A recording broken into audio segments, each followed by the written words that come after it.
Alam niyo po ba na sa ating simbahan ay minsan tayong nagkaroon ng tradisyon na kahit mga babies ay maaari na silang tumanggap o mabigyan ng banal na Eucharistia?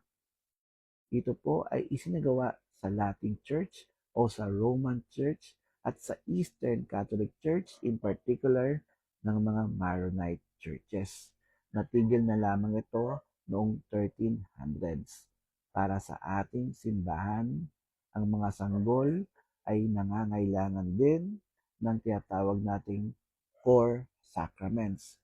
Ito ang baptism, confirmation, at Holy Eucharist. Ang bagong silang na sanggol, ang bagong miyembro ng ating sambahayan ay hindi mo dapat pinagdadamutan ng biyaya ng ating Panginoon. Sana po nakadagdag kaalaman hanggang sa muli. Brother Paul, God bless.